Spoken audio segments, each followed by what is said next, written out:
and so on is equal to 20 upon 3. When you keep on doing this, 20 upon 2 minus 20 upon 4, right? Plus 20 upon 8 minus 20 upon 16 plus 20 upon 32 minus 20 upon 64 plus 20 upon 128, so on. We come to 12.3, 20.3. This 20.3 is for one form. We are talking of two forms in the duopoly. So it comes to 40 upon 3, right? So total quantity supplied to be supplied by the duopoly in the market is 40 upon 3. Now, at which price?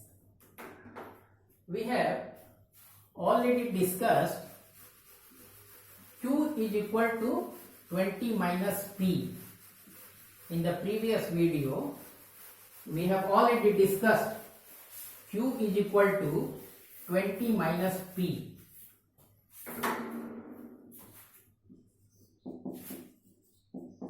So when we solve it for P, 20 minus 2P. So 2P is equal to 20 minus Q and P is equal to 10 half minus 0.5 Q, right? So this is P, this is Q. So when we multiply P into Q, we get 10 minus 0.5 Q into 40 upon 3, right? Q is equal to 40 upon 3. In duopoly, both forms combined together produce 40 upon 3, supply 40 upon 3. And the price we know, Q is equal to 20 minus 2P, 2P is equal to 20 minus Q, P is equal to 10 minus half Q. So P into Q is equal to, P into Q is equal to, so how do we do this? 10 minus half Q. So what is half Q? Is equal to 10 minus half Q. 40 upon 3. So half Q is 20 upon 3. Right? Is equal to rupees 3.33. Right? 10 minus 3, 6.67 is equal to 3.33. So what do we find here? The monopoly firm was supplying at 5 rupees per unit. In this monopolistic competition, it is being supplied at 3.33. So the price has gone down. And how much is the supply? Supply is 13.33. In the monopoly, only 10 units of water were being supplied, but now 13.33 units are being supplied. Against 10 units, 13.33, against 5 rupees per unit, 3.33 rupees. So very obviously you see that the quantity supplied has gone up in the monopolistic competition form as compared to the monopoly, but it is still below perfectly competitive market in which we had 20 units of supply, right? And in the monopoly the rate was 5 rupees per unit. In the monopolistic competition it has declined to 3.3 rupees per unit, right? But it is above 0, which was there in the perfectly competitive market. So in monopoly 10 units, in monopolistic competition 13.33 increased supply, but below perfectly competitive market where it was 20 units. In monopoly 5 rupees per unit, whereas in monopolistic competition it has come down to 3.33, but it is above. We had discussed that in perfectly competitive market, the price will keep on going down till it becomes 0, at which 20 units will be supplied, right? So, this is the way firms behave in the oligopoly, right?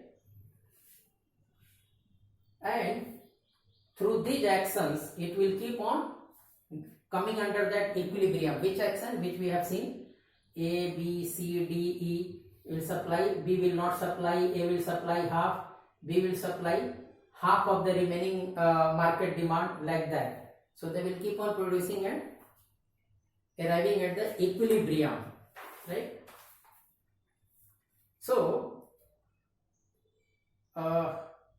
through a very large number of moves and counter moves, which we have shown, B, A, B, A, B, 0 supply, 50% supply, 50% of the remaining market demand, the two firms reach an equilibrium quantity of total output. The quantity produced by both firms together is more than what is there in a pure monopoly and lesser than what is produced in the perfectly competitive market. The equilibrium market price is naturally lower as compared to this in the case of pure monopoly and higher under perfect competition, right? The equilibrium market price is naturally lower than in the case of pure monopoly. It was 5, now it is 3.33, and higher than under perfect competition, higher than this, right? Then some economists argue that oligopoly market structures make the market price of commodity rigid. Some economists argue that the prices in the oligopoly are rigid, means they don't change easily. So why does it happen? It happens like this. Suppose there are some firms in the market, right? One firm, particular firm, believes that if it reduces the price marginally in a little way, it could get more sales, more revenue, or more profit. Or see the other way around, it thinks if it increases the price, it could get more revenue and profit. So it increases price. But what happens? Other firms in the market see this firm increasing the price, but other firms don't follow. Then what happens? These firms' prices are highest in the market, so its revenue goes down, its profit goes down, right? So finally it happens that it was unnecessary of this firm to increase the prices. It was unnecessary of this firm to increase the prices. Then let us take another example. There is one firm which decides that if it reduces the price, it could sell more and it could earn more profit. So it reduces the price. So other firms in the market see that the price has been reduced. So they see this as a threat, that if we don't reduce the price, we will be wiped out, we will be out of the market. So they also reduce price.